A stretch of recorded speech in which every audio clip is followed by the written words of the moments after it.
त्यांना दोनच पर्याय माहीत असतात, नीटची एक्झाम द्यायची, डॉक्टर व्हायचं, इंजिनियर व्हायचं आणि स्थिर व्हायचं. आतापर्यंत महाराष्ट्राच्या सरकारच्या हातात असलेल्या ह्या स्पर्धा परीक्षा या व्यवस्थित घेतल्या जात होत्या. अर्थात गेल्या 4 वर्षामधला अनुभव काही चांगला नाही. पेपर फुटण्याची कामं महाराष्ट्रात नेहमीच होत आहेत. आता मी मागणी करतोय की हे पेपर आता अमेरिकेत प्रिंट करा आणि पहिल्या विमानाच्या म्हणजे एक विमान ठेवा तिथे, 1 तास आधी घेऊन या आणि मग पेपर वाटा. आपल्या इथनं कुठनंही पेपर लीक होतात 2 तासात. नॅशनल टेस्टिंग एजन्सी नावाची एजन्सी आहे, जी प्रायव्हेट एजन्सी आहे, registered under the societies act. म्हणजे धन्य आहे या सरकारची की तुम्ही सगळ्या भारतातल्या मेडिकल कॉलेजेस मॅनेज करता आणि मॅनेज कोणाला करायला देता? एका प्रायव्हेट एजन्सीला. जी प्रायव्हेट एजन्सी पैसे खाऊन काहीही करू शकते, अशा प्रायव्हेट एजन्सीला यांनी देऊन ठेवलंय. म्हणजे लोकांनी आपले आई वडील म्हणजे खरोखर बिचारे शेतावर रस्त्यावरती निथेल दिसेल तिथे मेहनत करतात, चांगल्या चांगल्या केसेस चांगल्या क्लासेस मध्ये टाकण्याचा प्रयत्न करतात, पोरांना शिकवण्याचा प्रयत्न करतात, पोरं रात्रंदिवस अभ्यास करतात. त्यांची इतकी क्रूर चेष्टा कधीच झाली नसेल. त्यांचं आयुष्य उद्ध्वस्त करण्याचं काम या नालायक सरकारने केलेलं आहे आणि त्याची कुठलीही जबाबदारी कोणी घ्यायला तयार नाही. आतापर्यंत तर संबंधित मंत्र्यांनी राजीनामा द्यायला पाहिजे होता. तुमच्या मुलांचे आयुष्य अशी उद्ध्वस्त झाली असती तर तुम्ही काय केलं असतं? नीट याच्यामध्ये सरकारच्या मंत्र्यांनी देखील पैसे खाल्लेले आहेत, एजन्सीनी पैसे खाल्लेत आणि जे खरोखर मेरिटोरियस स्टुडंट होते त्यांना बाजूला करून जे पैसे देणार त्यांना तुम्ही पास करणार. याच्यात नीटमध्ये क्लासेस चालवणारे आणि आपले विद्यार्थी पहिले आले आहेत असे दाखवून ऍडमिशन घेणारे यांचा मोठा संबंध आहे. कारण का त्यांची फीस गरीबाला न परवडणारी आहे. म्हणजे याचा दुसरा अर्थ असा की गरिबांनी आता शिक्षणापासून वंचित राहावं. पैसे असतील तर ऍडमिशन्स मिळतील, त्याही वशिलाने मिळतील. म्हणजे नुसत्या पैसा काही कामाचा नाही, तुमचा व्यवस्थित कॉन्टॅक्ट पाहिजे. तो कॉन्टॅक्ट नसेल तर तुम्हाला काही मिळणार नाही. शिक्षणाची एवढी वाईट अवस्था या देशामध्ये 70-75 वर्षाच्या इतिहासात कधीच झाली नव्हती. म्हणजे MBBS कुठल्याही परीक्षेमध्ये जर तुम्ही गुणवत्ता तपासणार नसाल आणि केवळ वशिल्यावरती पोरं घेणार असाल तर या देशाचं भविष्य अंधारात आहे. तसंही अंधारातच आहे, पण आता मात्र तरुण वयातल्या पोरांच्या आयुष्याशी खेळून तुम्ही लोकांच्या म्हणजे आई वडिलांच्या भावना दुखाल. एक परीक्षा म्हणजे अख्खं घर इन्व्हॉल्व असतं, बहिणी इन्व्हॉल्व असतो, भाऊ इन्व्हॉल्व असतो, ते नवरा बायको इन्व्हॉल्व असतात, त्यांचे नातेवाईक इन्व्हॉल्व असतात. अगं तुझा पोरगा नीटला बसलाय ना, अभ्यास करतोय ना. आई बिचारी सकाळी जागते, उठते, त्याला चहा पाणी देऊन परत बसवते, जागते त्याच्यासाठी. त्या आईचा विचार करा, आज तिच्या डोळ्यात किती अश्रू असतील. त्या पोरांचा विचार करा, ते किती अस्वस्थ असतील, किती डिप्रेशनमध्ये असतील.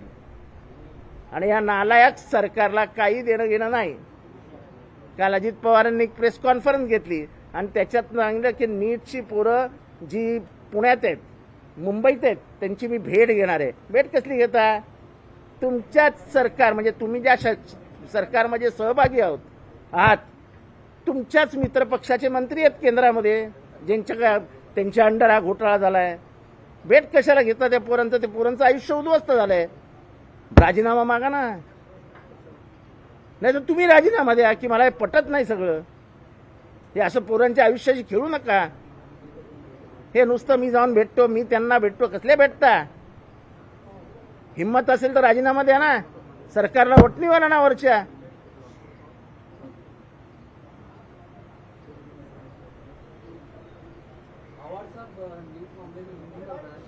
लातूर में भी एक का मामला सामने आया है। 2 लोगों को पहले एटीएस को डिटेन किया था, बाद में लाखों पुलिस को हैंडओवर किया। बात ये सामने आ रही है जिला परिषद स्कूल से जुड़े हुए प्रिंसिपल है, लेवल का व्यक्ति और टीचर है, और ये बिहार के कुछ लोगों के संपर्क में थे और दिल्ली के गंगाधर नाम के व्यक्ति के संपर्क में थे, नीट पेपर लीक को लेकर। नहीं, ऐसा बात ऐसी है कि नेशनल ट्रेनिंग एसोसिएशन कुछ है, एनटीए, एक प्राइवेट बॉडी को तुम इतना बड़ा, मेरे देश के फ्यूचर का हिस्सा है कि यही एमबीबीएस के स्टूडेंट आगे जाके गायनेक बनेंगे, गायनेक स्पेशलिस्ट बनेंगे, न्यूरो सर्जन बनेंगे, यूरो सर्जन बनेंगे, तुम्हारा पेडियाट्रिक सर्जन बनेंगे। यानी पूरा शरीर अपना उनके हाथ में है। वो क्या काम करेंगे? 5-10 करोड़ रुपया देके अनपढ़ आदमी अगर डॉक्टर होगा तो तुम्हारे और मेरे पेट के बगैर छाती का ऑपरेशन कर देगा। यानी हमारी बीमारी पेट में है, वो अपना खोल देगा अपना दिल। मजाक मस्ती है क्या? तुम पूरे भारत के जनता के साथ खेल रहे हो। ये सिर्फ उन डॉक्टरों, वशीलादार लोगों का सवाल नहीं है। ये आगे जाके क्या करेंगे ये डॉक्टर? पैरासिटामॉल, अगर बोले पैरासिटामॉल दे तो क्या देंगे वो? एजिथ्रोमाइसिन क्या देंगे? यानी सारा कोल्ड और कफ हुआ तो उनको दवाई नहीं मालूम पड़ेगी।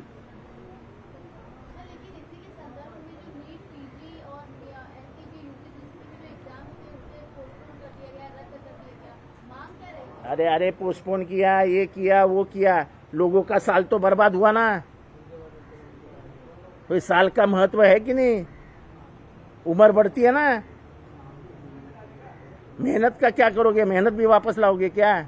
जो नींद खराब हुई वो भी वापस दोगी क्या? रेजिग्नेशन दो भाई। सरकार ने प्रायश्चित लेना चाहिए, सरकार ने बताना चाहिए असलियत क्या है। तुमने प्राइवेट एजेंसी को ये दिया कैसा? इतने महत्वपूर्ण एग्जामिनेशन की पूरी जिम्मेदारी तुम प्राइवेट एजेंसी को देते कैसे हो?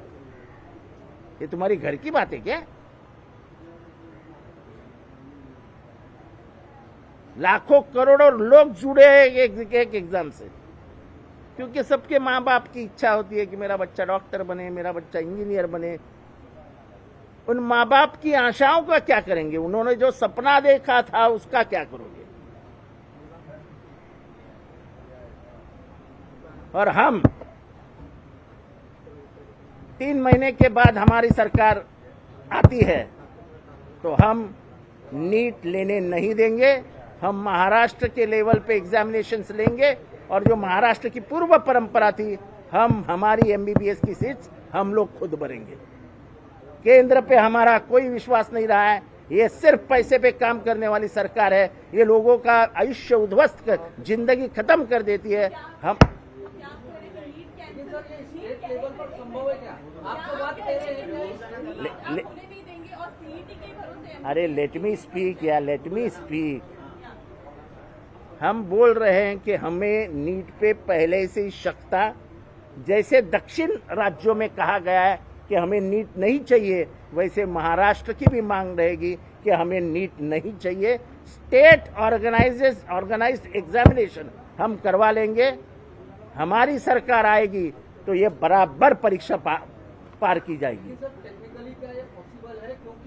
क्योंकि पहले ये देखो, ये फेडरलिज्म का ये अधिकार है।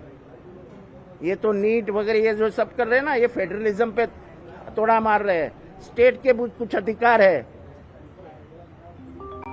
आपकी मनमानी ने ही बर्बाद कर दिया लोगों को। आपकी मनमानी जो थी उससे ही बर्बाद हो गए लोग, बर्बाद हो गए घर, बर्बाद हो गए स्टूडेंट्स, और बर्बाद हो गए उनके माँ बाप।